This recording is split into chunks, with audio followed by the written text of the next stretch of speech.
vaksinasi COVID-19.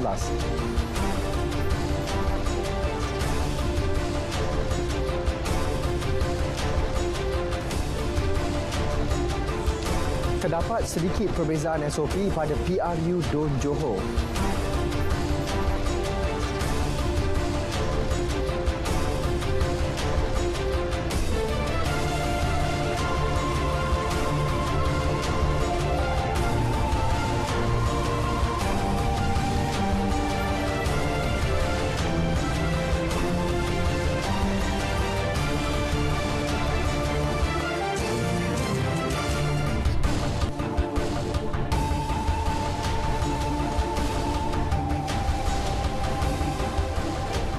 Assalamualaikum dan selamat petang. Saya Sahih Samsudin.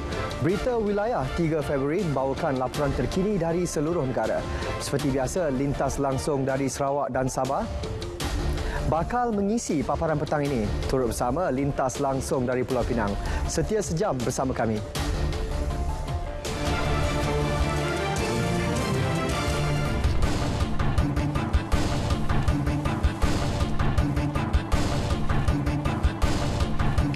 Ibu bapa tidak diwajibkan mendaftarkan anak mereka untuk mendapatkan vaksin COVID-19. Jelas Menteri Kesihatan Khairi Jamaluddin, kerajaan juga tidak akan mengenakan larangan perjalanan terhadap kanak-kanak yang tidak divaksin. Pada masa yang sama, tiada sebarang kelonggaran atau syarat dikenakan terhadap golongan tersebut. Untuk kanak-kanak, mereka tidak ada apa-apa syarat kelonggaran dan sebagainya. Ya, sebab kalau kita meletakkan syarat hanya kanak-kanak yang lengkap vaksin boleh diberi kebebasan dan kelonggaran, maka itu dilihat bukan secara sukarela lagi dah. Itu dilihat sebagai agak sedikit menggalakkan, ya, menggalakkan lebih daripada menggalakkan. Jadi kita tidak ada apa-apa syarat. Beliau menjelaskan kepada media selepas melancarkan program imunisasi kebangsaan bagi kanak-kanak PIC Kids yang bermula hari ini di Hospital Tengku Azizah di Ibu Negara. Seramai 1,200 kanak-kanak akan menerima vaksinasi melalui tempahan janji temu di 3 buah pusat pemberian vaksin PPV Integrasi Mega di Lembah Kelang, iaitu Pusat Dagangan Dunia WTC, Azeta Arena Bukit Jalil dan IDCC Shah Alam.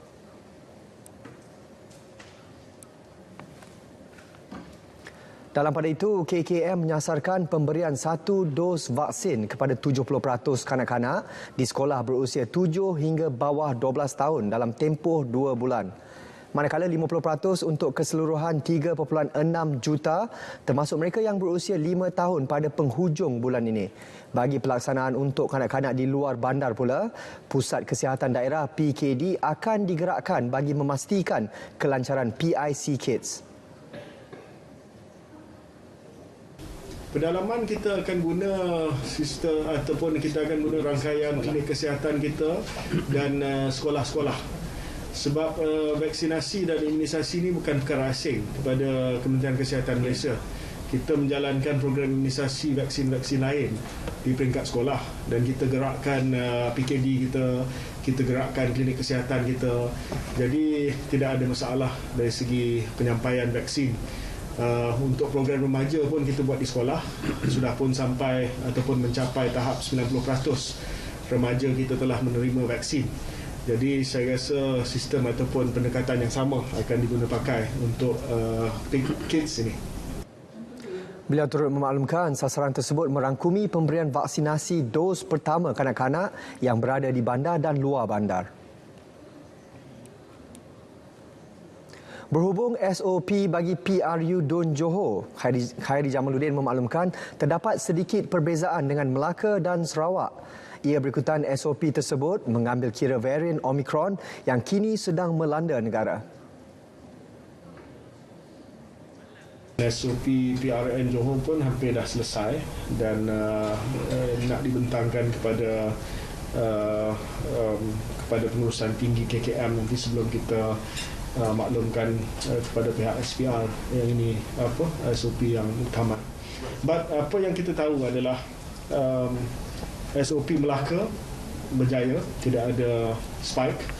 SOP Sarawak berjaya, tidak ada spike. SOP di Johor ni lain sikit sebab dia datang sekali dengan Omicron. Tambah beliau lagi, Kementerian Kesihatan menjangkakan varian Omicron akan meningkatkan bilangan kes positif berikutan kadar kebolehjangkitannya yang tinggi. Kementerian Kesihatan juga akan sentiasa pantau data paling penting iaitu kemasukan ke hospital dan kadar kematian. Baik, kita beralih ke perkembangan keselamatan dan kawalan trafik.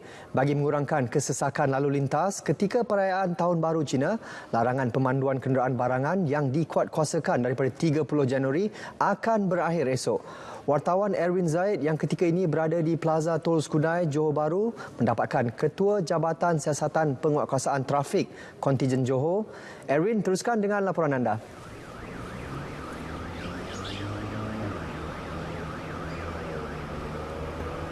Baiklah, terima kasih Sahih.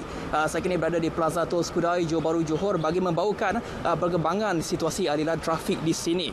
Dan apa yang saya dapat lihat, keadaan trafik lancar di kedua-dua belah arah dan agak sedikit lengang dari segi jumlah kenderaan. Selain itu, berbanding arah utara selatan, kenderaan berat seperti lori dan bas lebih banyak melalui arah selatan utara. Dan juga tidak banyak jumlah kenderaan berat di sini, hanya kereta saja yang banyak melalui Plaza Tol ini. Dan sempena Tahun Baru Cina ini, larangan pemanduan kenderaan barangan telah dikuatkuasakan mengikut kategori bermula 30 Januari sehingga esok. Dan untuk maklumat lanjut, kita bersama dengan Ketua Jabatan Siasatan Penguatkuasaan Trafik Kontijen Johor, Superintendent M. Kumarasan. Jadi Tuan, terima kasih. Jadi Tuan, secara ringkas boleh Tuan terangkan larangan pemanduan kenderaan barangan ini? Okey, untuk makluman larangan pemanduan kenderaan berat mengikut kategori dan masa telah ditetapkan oleh kerajaan. Ini adalah seperti yang kita sedia maklum, 2 hari sebelum Tahun Baru Cina dan 2 hari selepas Tahun Baru Cina. Ini adalah untuk memastikan perjalanan dan kelancaran lalu lintas dan meminimumkan kemalangan yang melibatkan kenderaan-kenderaan berat ini. So arahan ini hendaklah dipatuhi tanpa gagal. Baik Tuan, setakat ini dah berapa banyak saman telah dikeluarkan ke atas pemandu lori yang ingkar? Okey, setakat apa yang kita telah buat selama ni, hari ke-7, di mana setakat ini hanya 3 saman dikeluarkan.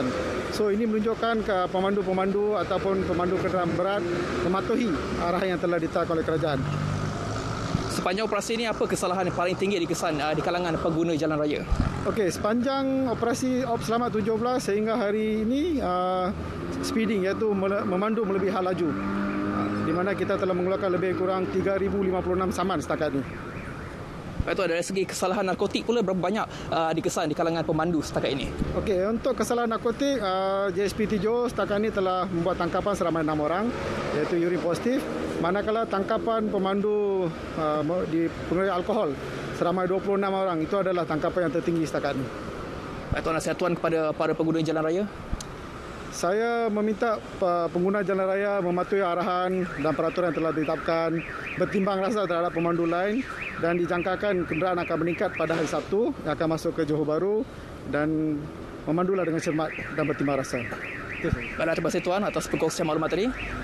Baiklah, sekian sahaja laporan saya dari Plaza Tol Skudai, Johor Bahru, Johor. Kembali semula ke Sahih.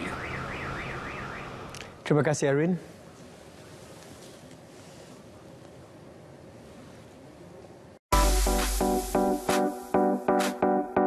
Pelincir kenderaan pelbagai jenis RF Loop keluaran Rizda Fleet Sendirian Berhad menjamin kuasa kenderaan pengguna dengan formulasi terunggul yang murah dan jimat. Produk minyak pelincir yang berkualiti tinggi setanding dengan produk antarabangsa sesuai digunakan untuk semua jenis kenderaan. Untuk keterangan lanjut, sila layari laman web rizdafleet.com.my.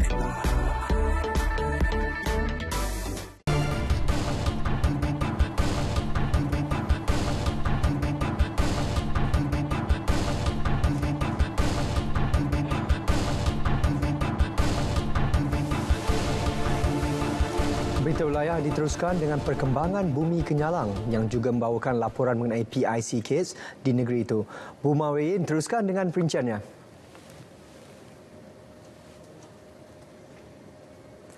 Baik Sahi, seramai 272,500 orang kanak-kanak berumur lingkungan 5 hingga 11 tahun di negeri ini layak menerima dos vaksin di bawah program imunisasi COVID-19 untuk kanak-kanak PIC Kids. Menurut Timbalan Ketua Menteri Dato' Amar Douglas Ugambas, PIC Kids dilaksanakan di bawah pengawasan pakar perubatan kanak-kanak atau pakar perubatan keluarga. Dato' Amar Douglas memberitahu dos pertama vaksin Pfizer akan diberikan dalam tempoh 2 bulan ini. Jelasnya vaksin Pfizer untuk kanak-kanak mampu melindungi golongan itu daripada sindrom radang pelbagai sistem dan kesan jangka panjang jangkitan COVID-19. Beliau memberitahu demikian pada sidang media selepas melancarkan PIC Kids peringkat negeri Sarawak di Hospital Umum Sarawak HUS di Kuching. Dato' Amar Douglas juga memaklumkan bahawa menerusi tinjauan awam sebanyak 59.7% daripada 40,000 responden sangat bersetuju berkaitan dengan peluasan vaksinasi COVID-19 untuk kanak-kanak. Untuk permulaan hari ini, katanya seramai 30 orang kanak-kanak yang mempunyai penyakit komorbid menerima vaksin Pfizer di hospital tersebut. Bagi kanak-kanak yang mempunyai komorbid lain akan diteruskan di hospital kerajaan dan swasta seluruh Sarawak dan tarikh vaksinasi akan diumum dari semasa ke semasa. Namun bagi kanak-kanak lain yang bersekolah akan menerima vaksin sama ada di sekolah masing-masing atau di pusat pemberian vaksin yang ditetapkan pejabat kesihatan masing-masing bermula 5 Februari ini. Baik saudara, dalam perkembangan berkaitan program imunisasi COVID-19 kebangsaan kanak-kanak PIC Kids yang turut dilancarkan di Sarawak hari ini memberi kelegaan kepada ibu bapa kanak-kanak dalam memberi perlindungan daripada risiko dijangkiti virus COVID-19. Inisiatif itu mendapat sambutan positif dalam kalangan ibu bapa atau penjaga yang mahukan perlindungan yang sama untuk anak-anak mereka seperti populasi dewasa. Ini bagus untuk macam orang dewasa juga lah, perlukan perlindungan daripada virus COVID-19. Jadinya memang satu stage yang pertama untuk melindungi sedaknya lah, macam kita-kita yang dewasa juga lah. Benda tu memang bagus untuk kanak-kanak sebab kini tu kita pun tahu masa COVID-19 tunya dah seluruh dunia diserang.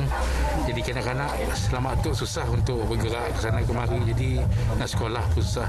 Bila ada aktiviti macam tu bagus ya, jadi biar ada perlindungan sedikit lah. Jadi kita pun si bingung gila, sebab ibu bapa si bingung dengan apa ya kesihatan anak kita lah. Sementara itu, kanak-kanak yang ditemui teruja selain juga memahami keperluan untuk mendapatkan suntikan vaksin yang akan melindungi mereka daripada jangkitan COVID-19. Gembira hanya dapat melindungkan diri kita dengan COVID. Kami merasa gembira dapat menerima vaksin untuk melindungi diri kami dari terkena COVID-19.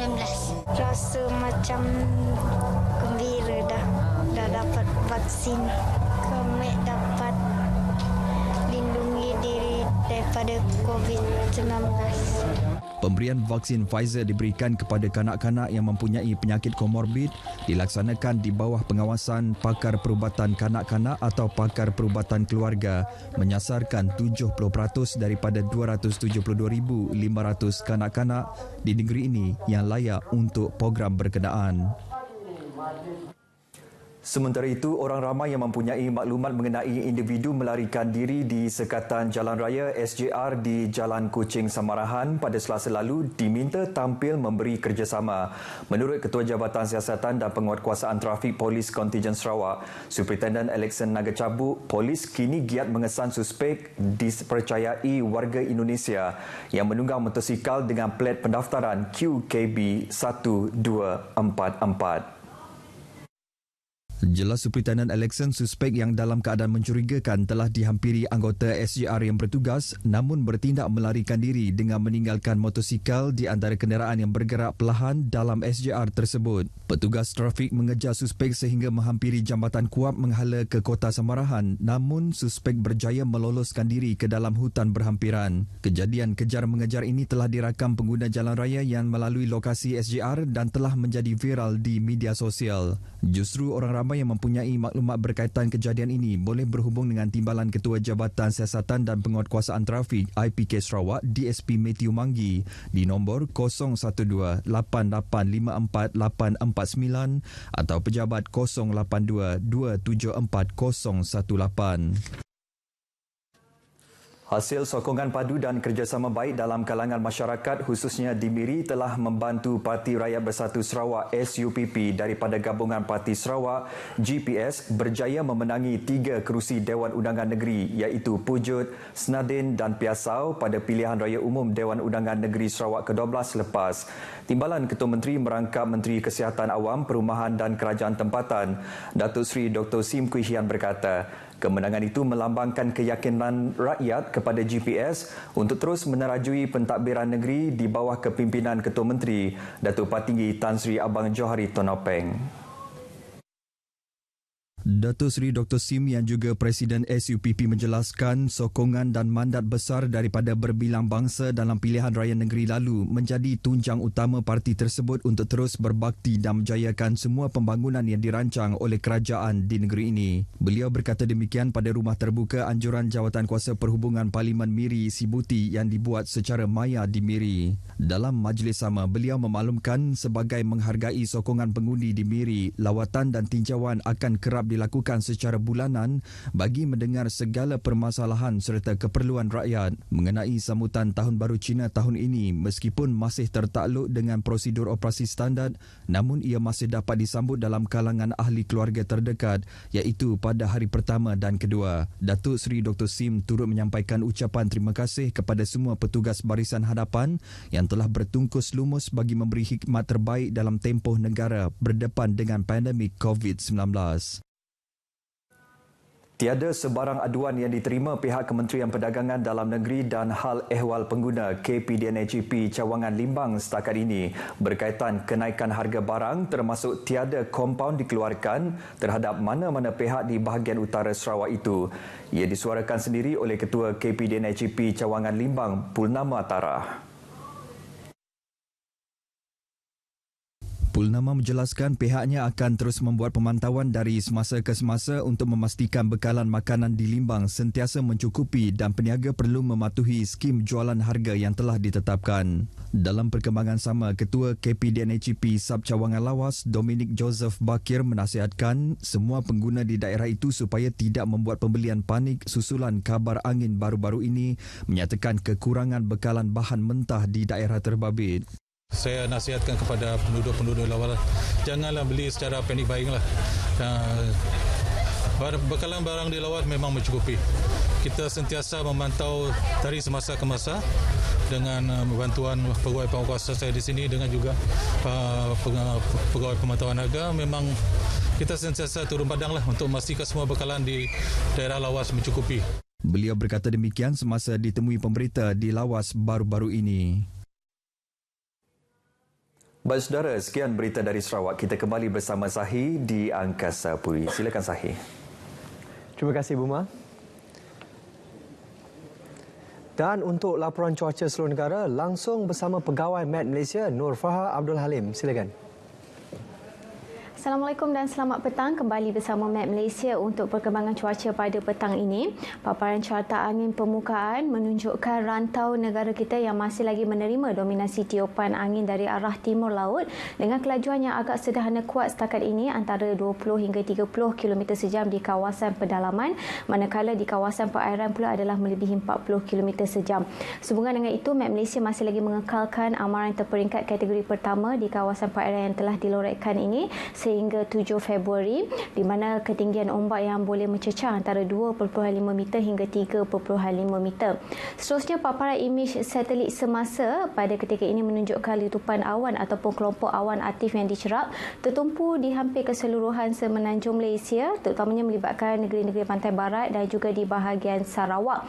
Dan kelembapan yang tinggi ini membawa kepada keadaan cuaca lembap iaitu hujan yang disusuli dengan ribut petir yang masih lagi berlangsung setakat ini.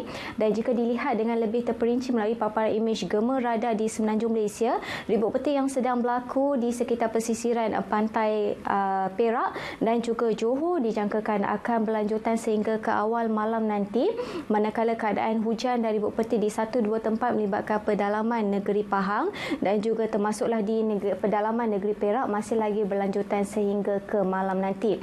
Berbeza dengan keadaan cuaca di Sabah pula, hujan dan ribut petir lebih tertumpu di kawasan Sarawak melibatkan kawasan perairan Sarawak dan juga di bahagian pedalaman dan juga bahagian barat Sarawak. Di hampir keseluruhan negeri Sarawak ini mengalami hujan dan ribut petir yang dijangkakan akan berlanjutan sehingga ke lewat malam nanti, manakala di Sabah hanya hujan di 1-2 tempat yang sedang berlaku di bahagian pedalaman Sabah. Seterusnya kita perhatikan pula kepada paparan cuaca signifikan bermula pada esok sehingga ke 10 Februari di mana jangkaan kelembapan yang tinggi lebih tertumpu di bahagian timur Sabah dan juga di bahagian pedalaman serta di bahagian barat Sarawak, iaitu dengan kehadiran luruan timur, angin timuran yang akan membawa kepada kelembapan yang tinggi di kawasan berkenaan. Manakala pada sebelah petang pula hujan dan ribut petir masih lagi berpotensi berlaku di negeri-negeri pantai barat Semenanjung Malaysia bermula dari Perlis hingga ke Johor. Tidak terkecuali di Pahang, hujan dan ribut petir masih lagi berpotensi berlaku menjelang petang dan juga di sekitar Kelantan dan Terengganu hanya hujan di 1-2 tempat sahaja yang berpotensi berlaku. Sekian sahaja informasi cuaca untuk kali ini. Kita lihat kepada paparan ramalan hujan bagi bandar-bandar utama di seluruh Malaysia sepanjang malam nanti. Assalamualaikum.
Kincir kenderaan pelbagai jenis RF Loop keluaran Rizda Fleet Sendirian Berhad menjamin kuasa kenderaan pengguna dengan formulasi terunggul yang murah dan jimat.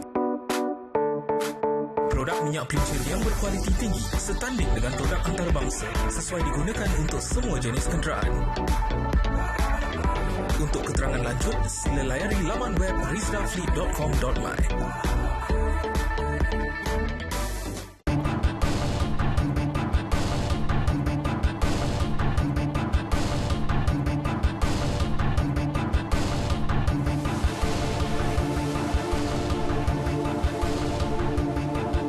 Yang di-Pertuan Agong Al-Sultan Abdullah Riayatuddin Al-Mustafa Billah Shah berkenan mengurniakan surat cara pelantikan Hakim Mahkamah Persekutuan kepada Datuk Muhammad Zabidin Muhammad Diah.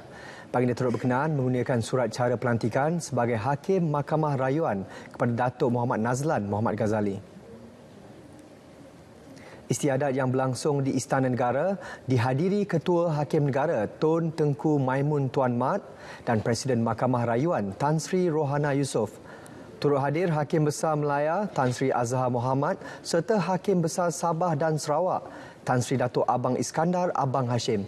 Hadir sama Menteri di Jabatan Perdana Menteri, Parlimen dan Undang-Undang Datuk Seri Dr. Wan Junaidi Tuanku Jaafar.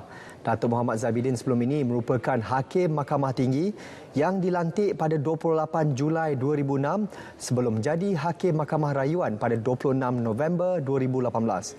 Manakala Datuk Muhammad Nazlan pernah berkhidmat sebagai Pesuruhjaya Kehakiman bermula 10 April 2015 sebelum dilantik sebagai Hakim Mahkamah Tinggi pada 30 Januari 2017. Lebih 100,000 bendera wilayah persekutuan dipasang di Kuala Lumpur, Putrajaya dan Labuan sempena sambutan Hari Wilayah Persekutuan tahun ini. Tujuannya bagi menyemarakkan kempen kibar bendera wilayah persekutuan sekaligus meningkatkan rasa cinta dan sayang terhadap wilayah persekutuan dengan semangat keluarga Malaysia.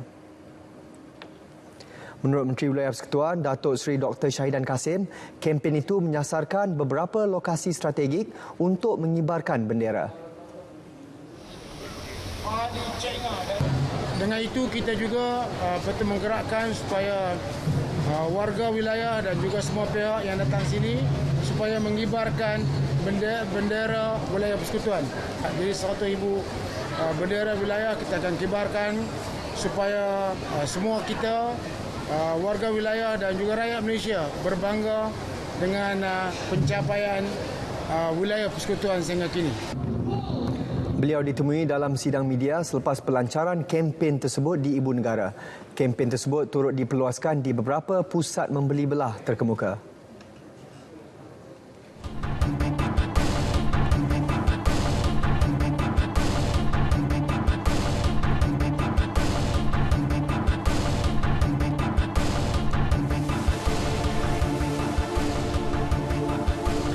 Seterusnya, kita ikuti perkembangan dari negeri di bawah bayu. Kali ini membawakan tentang kebenaran tarian singa dan naga memeriahkan sambutan Tahun Baru Cina. Butirannya langsung bersama Rita Aloysius Malik di Kota Kinabalu. Rita, silakan. Ya, sahih. Persembahan tarian singa dan naga yang dibenarkan beraksi semula selepas 2 tahun memeriahkan lagi sambutan Tahun Baharu Cina kali ini. Persatuan tarian tersebut dan masyarakat setempat termasuk pusat beli belah memanfaatkan peluang itu untuk mengadakan persembahan di kediaman dan premis masing-masing. Tarian singa dan naga yang disifatkan sebagai pelengkap sambutan Tahun Baharu Cina bagi masyarakat Tionghoa ini dilaksana dengan pematuhan SOP ditetapkan. Kita punya ahli-ahli termasuk saya sendiri, kita berjaga-jagalah untuk memastikan semua sihat. Jemputan tu kita tidak boleh bersuka-suka macam tahun sebelum ni lah, sebab kita kena ada permohonan permit kepada pihak polis dan juga tuan rumah kena info dengan pihak berkuasa. Mereka mengikuti segala SOP yang telah ditetapkan oleh KKM dan mereka juga lengkap vaksin 2 dos dan booster lah. Untuk memastikan penjarakan sosial itu, satu pemantauan sepanjang masa untuk memastikan tidak ada berlakunya kegagalan dalam mematuhi SOP. Sudah 2 tahun kita di rumah, tiada peluang untuk tengok itu tarian singa. So hari ini kan saya bawa 2 anak lah sebab orang sudah lama tidak tengok itu lion dance. So terima kasihlah kasih ini peluang. Ya, happy, semua happy. Pematuhan SOP sangat baik. Sini sangat baik, semuanya ikut SOP. Sebelum ni kurang orang, lepas PKP itu ramai orang datang sinilah. Tambah lagi yang ada orang yang tarian singa ni menarik perhatian orang lah. So sentiasa busy lah. Amalan dan pematuhan SOP yang sinonim dengan aktiviti harian kini bukan asing lagi bagi masyarakat setempat, terutamanya pada musim perayaan. Perkhidmatan penghantar makanan memainkan peranan penting kepada masyarakat, khususnya di Beaufort bagi memenuhi keperluan harian penduduk. Perkhidmatan itu sekaligus dapat mengurangkan kesesakan jalan raya dan orang ramai ke pusat beli belah atau pasar jualan. Sehubungan itu, Adun Lumadan Ruslan Muharram mengingatkan golongan terlibat terus mengutamakan keselamatan ketika berada di jalan raya. Pada masa sama, mereka juga perlu memberi perkhidmatan terbaik kepada pelanggan agar terus dapat meningkatkan pendapatan. Kita lebih baik mendekati mereka.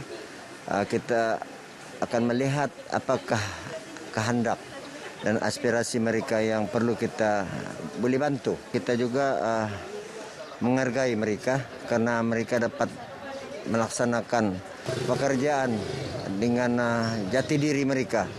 Beliau ditemui RTM dalam program Santai Mesra bersama penghantar makanan di Beaufort.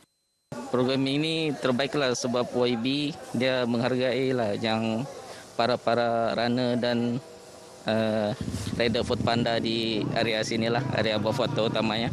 Moga program begini selalu dibuatlah untuk menghargai jasa-jasa para rider yang selalu ke sana ke sini kan. Pertama sekali terima kasihlah kepada YB Tuan Haji Ruslan kerana menjemput kami sebagai runner. Di samping itu masyarakat boleh kenallah perkhidmatan kami. Semoga kami punya perkhidmatan ni dapat digunakan pakai oleh orang awam lah.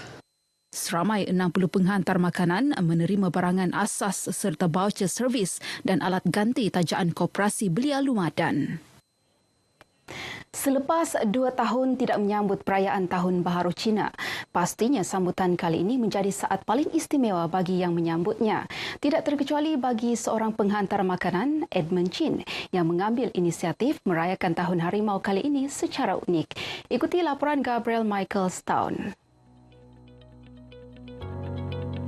Walaupun terpaksa bekerja ketika musim perayaan ini, namun tidak menghalang semangat Edmund Chin meraihkan Tahun Baharu Cina dengan caranya sendiri. Beliau yang bekerja sebagai penghantar makanan tampil unik dengan memakai pakaian melambangkan dewa kekayaan berdasarkan kepercayaan masyarakat Cina. Ideanya ini nyata mendapat sokongan ahli keluarga, malah ibunya sendiri meluangkan masa untuk menjahit pakaian unik ini. Bagi Edmund, ia antara salah satu usahanya untuk menceriakan pelanggan sempena Tahun Baharu Cina. Untuk sempena sambutan perayaan Tahun Baru Cina, saya mengambil usaha jugalah, cuba membuat kelainan dan pakai kostum Cai Senje atau The God of Wealth nama dia, untuk memeriahkan sambutan Tahun Baru Cina untuk pelanggan-pelanggan lah yang saya hantar, selain juga orang yang ramai. Terja dengan penampilannya ini, beberapa pelanggan turut mengambil peluang merakam gambar bersamanya. Semua sangat surprise bila saya sampai depan derang. Dia nampak pun berteriak-teriak, menjerit-jerit, gembira sangatlah.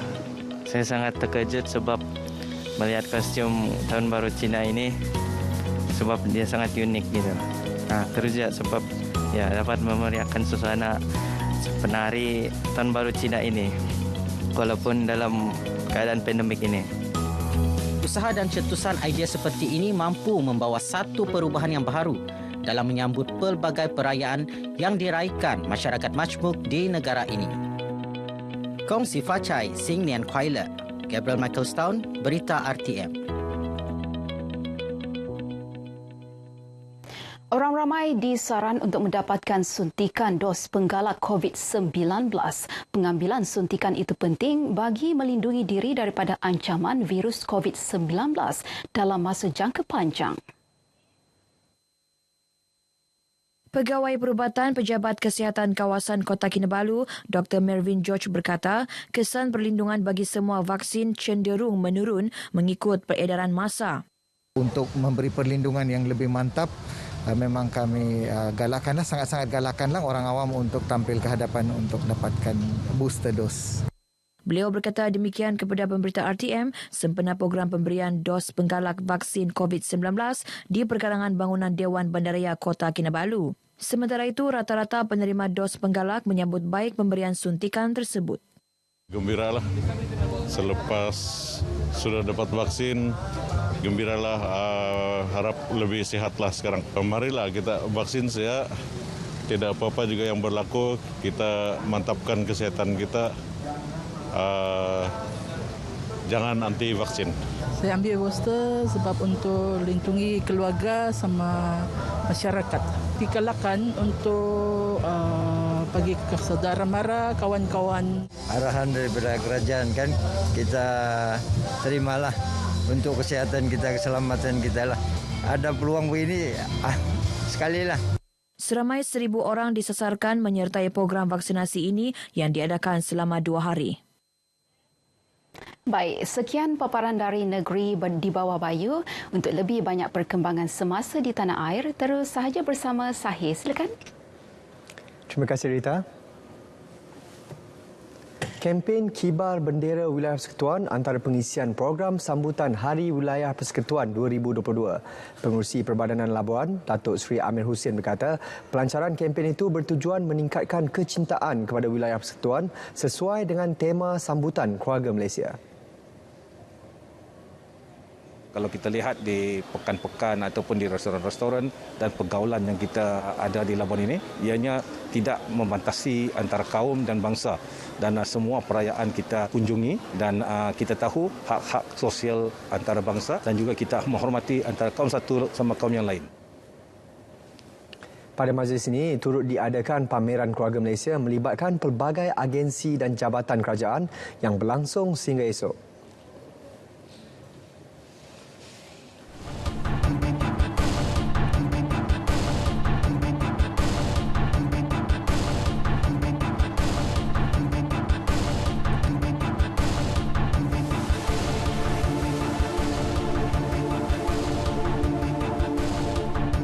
Golongan wanita terus diperkasa menerusi aktiviti keusahawanan. Itu antara tumpuan dari Pulau Pinang.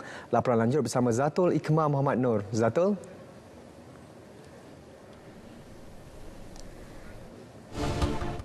% golongan wanita di negeri ini disasarkan untuk menyertai aktiviti keusahawanan berskala kecil menjelang 2030. Ke arah itu, program Wanita Jana Rezeki WJR 2.0 dilaksana membabitkan pemberian RM1,000 bantuan kepada golongan wanita secara berperingkat.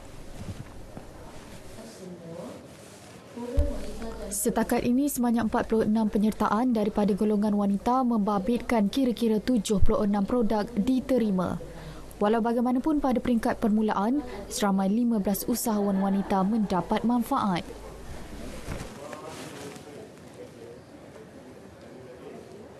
Ini saya ada buat sikit-sikit, tapi once saya dapat grant ni, saya akan beli mesin dan saya akan dapat tambahkan dia punya mutu dan dia punya productivity. Happy ya sebab boleh bisnes banyak sikit sebab saya sendiri jual tak berapa. Saya di pasar jual tapi tak banyak bisnes lah. Boleh bantu keluarga saya sikit lah. Exco Negeri Chong Eng berkata, sumbangan tersebut diberi kepada golongan wanita yang mempunyai produk keluaran mereka sendiri. Sebuah program bantuan Back to School dilancarkan Co-op Bank pertama CBP bagi membantu pelajar keluarga B40 selain menggalakkan budaya menabung. Menerusi program itu, sebuah akaun simpanan dengan nilai RM200 dibuka secara percuma kepada pelajar terpilih. Pengerusinya Datuk Baharum MB berkata, pembukaan akaun tersebut secara tidak langsung menjadikan pelajar terlibat sebagai ahli kelab MyStar. Kelebihan yang akan diperoleh adalah potongan harga sebanyak 15% daripada rakan kerjasama strategik CBP. Setakat ini pihaknya mempunyai 2 rakan strategik dan berhasrat untuk menambah lebih banyak lagi kerjasama pada masa akan datang. Yang kedua, Back to School. Back to School ni kita ada bagi sumbangan RM200 kepada staff, kepada pelajar-pelajar. Dan pelajar-pelajar ni kita bagi dalam form kita buka akaun. Jadi untuk encourage mereka menabung lah. Pemilihan ni kita bagi kepada di cawangan lah. Pengurus cawangan yang berdekatan dengan kawasan ni, iaitu Kepala Batas. Pemilihan tu dibuat oleh cawangan-cawangan. Dalam pada itu, pihaknya turut memberi sumbangan berbentuk wang tunai dan bekalan makanan asas kepada golongan B40 bagi meringankan beban mereka. Program tersebut merupakan julung kalinya dianjurkan di Pulau Pinang.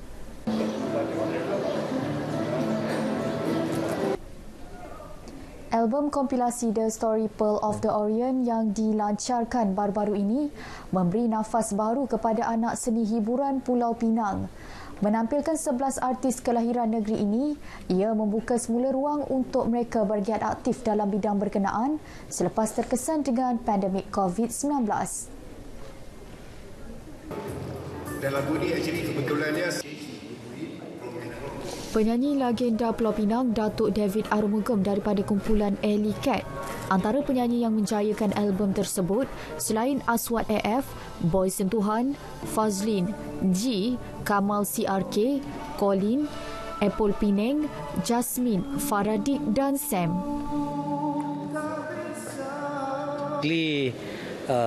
Hari ini adalah perancaran kompilasi album yang diberi nama Pearl of the Orient yang diurustiakan oleh Satuan Anak Seni ataupun penggiat seni dalam negeri Pulau Pinang lah. Terdahulu beliau melancarkan album berkenaan mewakili Timbalan Menteri Komunikasi dan Multimedia Datuk Zahidi Zainul Abidin. Album kompilasi dengan dendangan 12 lagu baharu itu bertujuan mempromosikan negeri ini. Album yang diterbitkan oleh Persatuan Anak Seni Pulau Pinang itu akan dimuat naik ke platform digital. Paparan itu mengakhiri berita dari Pulau Mutiara. Kembali bersama rakan penyampai di Angkasa Puri. Silakan. Terima kasih Zatul. Kerosakan feri menjadi punca ketegangan dan perang mulut antara penumpang dan kru feri di Terminal Feri Penumpang Kuah Langkawi semalam. Video dan gambar yang tular memaparkan penumpang terkandas selama 8 jam sejak 2.30 petang sehingga 10.30 malam tadi. Pengarah Jabatan Laut Malaysia JLM Wilayah Utara Muhammad Hafiz Abdul Majid ketika mengesahkan kejadian itu berkata kesemua 423 penumpang terbabit selamat tiba di Terminal Feri Penumpang Kuala Perlis pada pukul 11.25 malam tadi. Pengurus Sumber Manusia dan Operasi Konsortium Ferry Line Venture Sdn Bhd Kapten Baharin Baharum berkata, feri yang mengalami kerosakan besar itu diganti menggunakan Feri Express Bahagia 99. Sementara itu, pihaknya terpaksa mengambil masa yang lama berikutan keadaan air laut surut di Terminal Feri Kuala Perlis tidak membolehkan feri gantian dibawa masuk.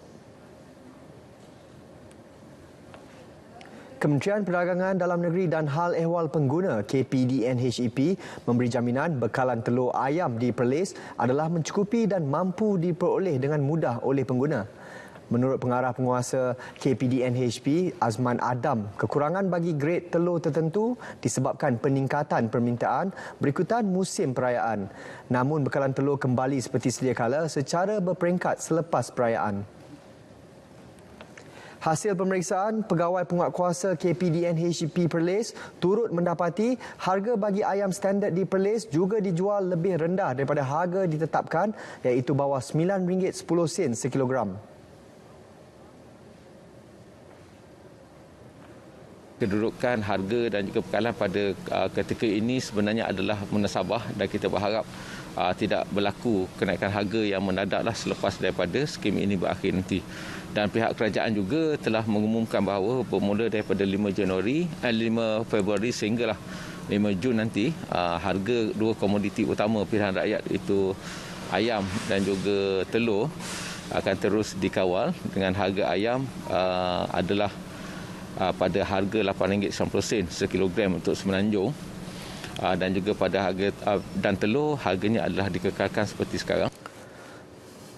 Beliau memaklumkannya kepada media ketika mengadakan tinjauan sempena pelaksanaan skim harga maksimum musim perayaan Tahun Baru Cina di Kanga.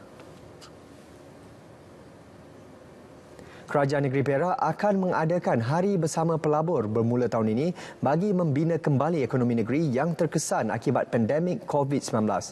Menteri Besar Perak, Datuk Seri Sarani Mohamad berkata, langkah itu membuka peluang kepada lebih ramai pelabur yang berminat untuk melabur di Perak.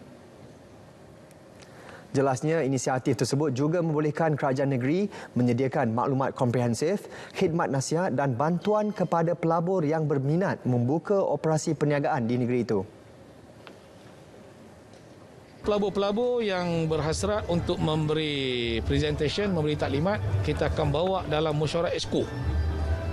Hari Rabu, satu hari sebulan, dalam mesyuarat Exco tu kita akan dengar taklimat daripada pelabur-pelabur.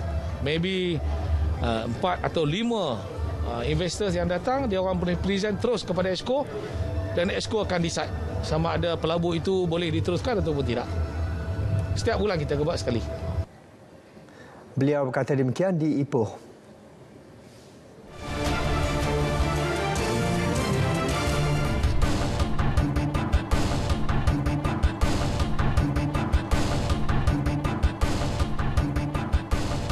Situasi pencemaran di Johor paling kritikal selepas Pulau Pinang dan Selangor. Data Jabatan Alam Sekitar pada 2019 menunjukkan 29 sungai di Johor berada dalam kategori 4 dan 5 iaitu tercemar teruk. Impak negatifnya bukan sahaja kepada manusia, malah hidupan marin. Taufik Salimin ada perinciannya.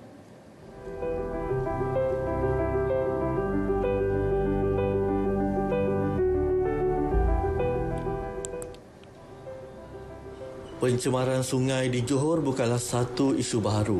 Sebaliknya sudah sering kali berlaku. Paling mencuri tumpuan pencemaran sungai Kim Kim di Pasir Gudang pada 2019. Ia disyaki berpunca daripada tumpahan bahan kimia.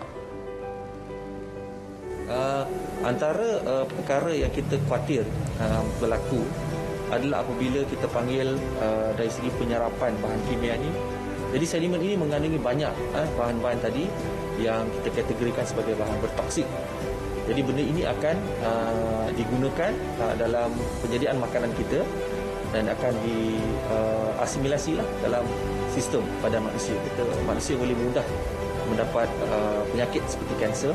Malah yang lebih teruk dan lebih singkat adalah contohnya penyakit bawaan air yang disebabkan oleh kalau sekiranya kita menggunakan atau makan hidupan tadi tanpa kita masak dengan sempurna.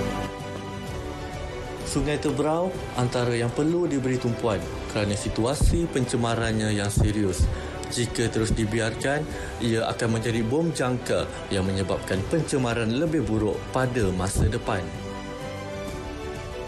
Sebab Sungai Tebrau ni dia mempunyai jajaran di mana ada kawasan kediaman. Kemudian ada juga kawasan perdagangan ataupun komersial. Kawasan komersial ni dia juga termasuk kepada industri sederhana. Okey. Dan juga beberapa kawasan yang kita kategorikan sebagai hotspot lah, yang mana ada illegal secara haram lah yang telah dinyatakan, dan di situlah kita dapati bermula daripada 2017 hingga 2019 memang banyak pencemaran ini berlaku. Pensyarakanan Sekolah Kejuruteraan Awam Universiti Teknologi Malaysia UTM, Teknologis Dr. Nur Syamimi Zaidi berkata, kualiti sungai di kawasan bandar lebih tercemar berbanding luar bandar. Kajiannya bukan saja mengambil kira aspek kualiti kepekatan tetapi melihat kepada beban cemar. Ini adalah perkara yang terkini yang perlu kita beri perhatian sekarang. Di mana kita perlu melihat sesebuah sungai itu, apakah kapasiti tampungan dia, okey, dan adakah dia mampu lagi untuk menerima beban pencemaran. Dan yang paling kritikal adalah pengekalan zon penampan. Sebenarnya tak banyak pun sebenarnya dalam zon penampan, dia hanya melibatkan pokok-pokok. Zon penampan ni sebenarnya dia act sebagai natural filtration system. Dia adalah sistem semula jadi kepada sungai, sistem penapis semula jadi kepada sungai. Jadi at the moment, kalau tebing sungai itu tak ada pokok, apa yang kita boleh buat? Tanam pokok. Usaha untuk memelihara alam sekitar tidak boleh diserahkan kepada sebelah pihak sahaja kerana ia memerlukan komitmen yang tinggi demi kelestarian alam sekitar. Sebagai masyarakat yang inginkan kebersihan dan keindahan, adalah menjadi tanggungjawab kita untuk bersama-sama membantu semua pihak menjaga alam sekitar yang bukan sahaja untuk kesihatan kita tetapi untuk generasi akan datang. Taufik Salimin, Berita RTM.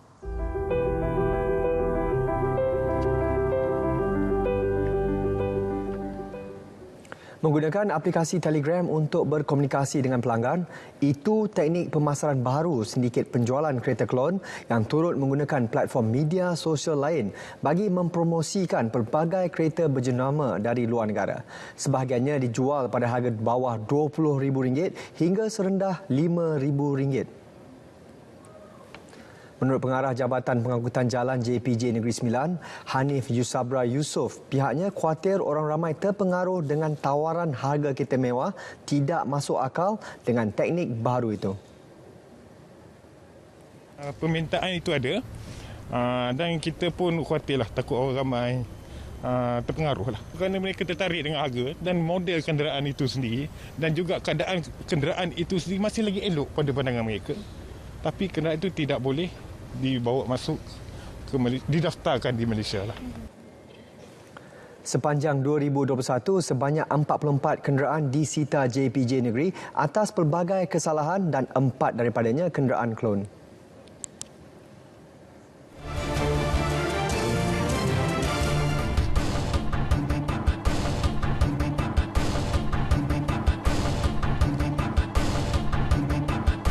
Polis Diraja Malaysia menggunakan khidmat drone bagi mempertingkatkan kawalan keselamatan di sempadan negara sekaligus membantras jenayah rentas sempadan.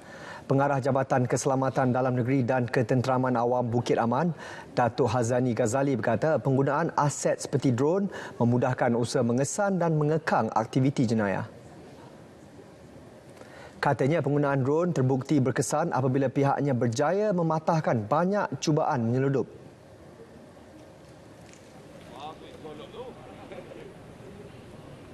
Jenayah rentas sempadan ini memang satu isu utamalah kat Malaysia sekarang ini. Bukan saja di Semenanjung, di Sabah dan juga sampailah ke Sarawak.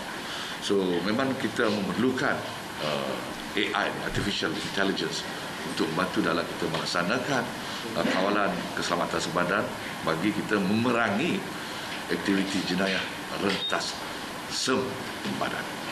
So insyaAllah kita akan tingkatkan, kita tengok pada masa ke semasa.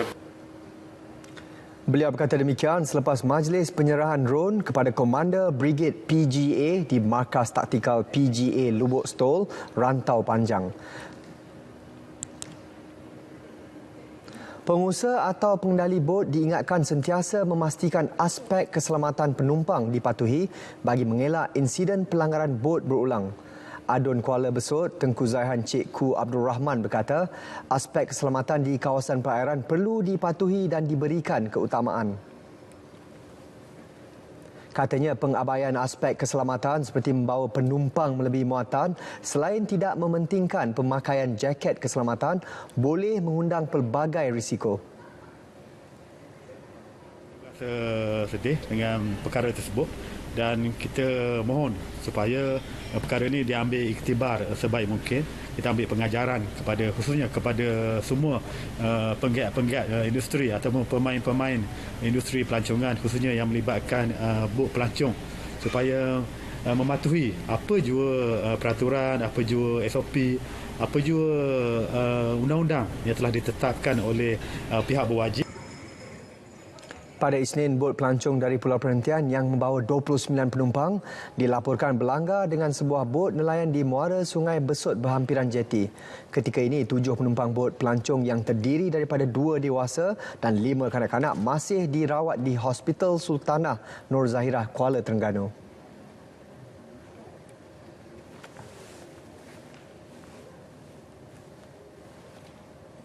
Juara 8 kali Liga Super Johor Darul Takzim JDT mengalami kekalahan pertama dalam siri jelajah pra-musim di Emirat Arab Bersatu UAE apabila tunduk 0-2 di tangan kelab Division 2 Rusia Rodina Moskow pada aksi keempat persahabatan malam tadi. Pada aksi di pusat bola sepak Jebel Ali itu, JDT dilihat beraksi dengan baik apabila melakukan beberapa serangan berbahaya ke arah pintu gol Rodina. Bagaimanapun, kelekaan barisan pertahanan menyaksikan skuad Harimau Selatan itu bolos 2 gol mudah di babak pertama. Meskipun cuba bangkit mencari gol penyamaan, jentera serangan JDT tetap gagal menghasilkan sebarang gol sehingga whistle penamat babak kedua ditiupkan. Ini kekalahan pertama skuad kendalian Benjamin Mora itu sepanjang 4 aksi pra-musim di UAE. Mereka sebelum ini seri 2 sama dengan kelab Slovakia MSK Zelina pada 25 Januari sebelum menang 1-0 ke atas kelab UAE Shabab Al-Ahli 2 hari kemudian dan seri 1 sama dengan kelab Latvia Riga FC pada 29 Januari. Selepas ini, JDT dijadual menamatkan siri jelajah pra-musim mereka di UAE dengan menentang kelab terkenal Rusia Spartak Moskow Sabtu ini.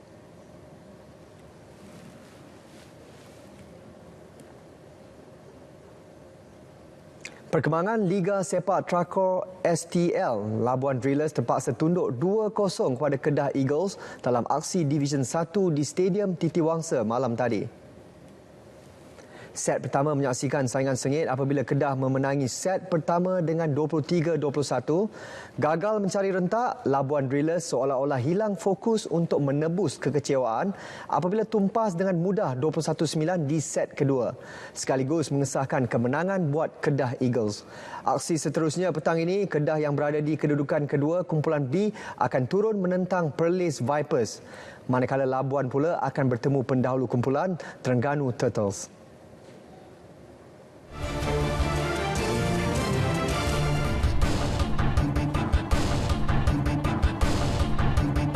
Sambutan Tahun Baru Cina kali ini sememangnya mengembalikan keceriaan kepada masyarakat Tionghoa. Lebih manis apabila ia terus dikongsi bersama golongan yang kurang bernasib baik. Menjelang sambutan Tahun Harimau, baru-baru ini 20 mu'alaf daripada Persatuan Cina Muslim Malaysia, MAKMA, Cawangan Sabah disantuni Yayasan Dakwah Islamiah Malaysia, YADIM, dengan bantuan wang tunai dan barang keperluan harian. Laporan Serina Olivia Chong. Melalui program dekat di hati masyarakat Tionghoa Yadim Sabah, Menteri di Jabatan Perdana Menteri Hal Ehwal Agama Idris Ahmad menzahirkan kekaguman realiti sebenar semangat keluarga Malaysia di negeri ini. Tambah beliau, Islam adalah agama yang universal dan meraihkan kepelbagaian kaum. Kita memang cana kepada semua masyarakat. Kita sebagai satu agensi Islam di bawah saya memang kita menitik beratkan kepada orang-orang susah. Macam selalu saya sebut, kita mesti mencari orang-orang susah, bukan orang susah yang mencari kita.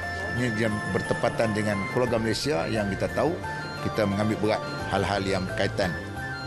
Bagi pengarah Yadim Sabah Ustaz Muhammad Akmal Othman, pintu Yadim sememangnya sentiasa terbuka untuk menghulurkan tangan kepada sesiapa sahaja yang memerlukan tanpa mengira agama dan bangsa. Kita aspirasi itulah. Kita menyantuni semua pihak. Nanti insyaAllah ada rezeki kita buat masa pesta keamatan, kan? Nanti next lah hari raya kita cari pula. Apa yang pasti, bantuan seumpama itu amat besar maknanya buat mereka. Kita menyambut baik hasrat OIB senator yang dapat turun padang dan untuk melihat sendiri keadaan kita di Sabah ini, di mana kita punya keharmonian, kita punya keakraban memang sangat tinggi di Sabah ini.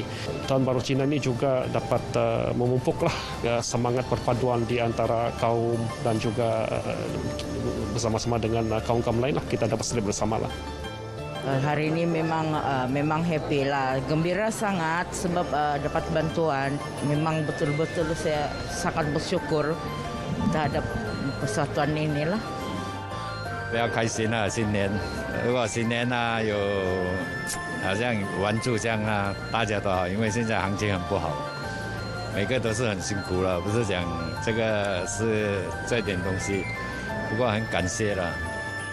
谢谢你们，谢谢谢谢我，希望身体健康哦。今天拿到很多礼物啊，人家送给我们了，谢谢大家了。 恭喜发财，新年快乐，万事如意 buat semua kaum Tionghoa di negara ini. Serina Olivia Chong, RTM. Berita wilayah 3 Februari 2022 berakhir di sini.